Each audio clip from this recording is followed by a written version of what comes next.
വാഹനാപകടത്തിൽ മൂന്നാം തവണയും നോട്ടീസ് അവഗണിച്ചതോടെ നടൻ സുരാജ് വെഞ്ഞാറമൂടിന്റെ ലൈസൻസ് സസ്പെൻഡ് ചെയ്യാൻ മോട്ടോർ വാഹന വകുപ്പ് തീരുമാനിച്ചു. സുരാജിന്റെ കാർ ഇടിച്ച് ബൈക്ക് യാത്രികനെ പരിക്കേറ്റ സംഭവത്തിലാണ് നടപടി. എറണാകുളം RTO ഓഫീസിലാണ് കാരണം കാണിക്കൽ നോട്ടീസ്. RTO ഓഫീസാണ് ഈ കാരണം കാണിക്കൽ നോട്ടീസ് അയച്ചത്. പക്ഷേ ഈ നോട്ടീസ് 3 തവണ അയച്ചിട്ടും സുരാജ് പ്രതികരിച്ചില്ല എന്നാണ് അവരുടെ പരാതി.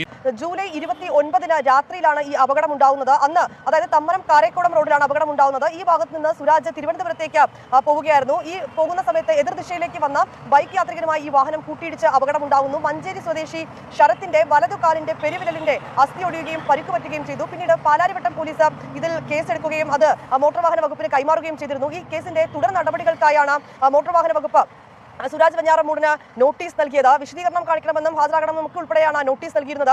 പക്ഷേ തുടർച്ചയായി 3 തവണ നോട്ടീസ് നൽകിയിട്ടും അതിൽ ഒരു മറുപടി നൽകാനോ അല്ലെങ്കിൽ അതുമായി ബന്ധപ്പെട്ട് ഒരു വിശദീകരണം നൽകാനോ സുരാജ് വെഞ്ഞാറമൂട് തയ്യാറായിട്ടില്ല. ഈ സാഹചര്യത്തിലാണ് കടുത്ത നടപടിയിലേക്ക് മോട്ടോർ വാഹന വകുപ്പ് നീങ്ങുന്നത്. ഇതിന്റെ ഒരു ഘട്ടമെന്ന നിലയിൽ സുരാജിന്റെ ഈ ലൈസൻസ്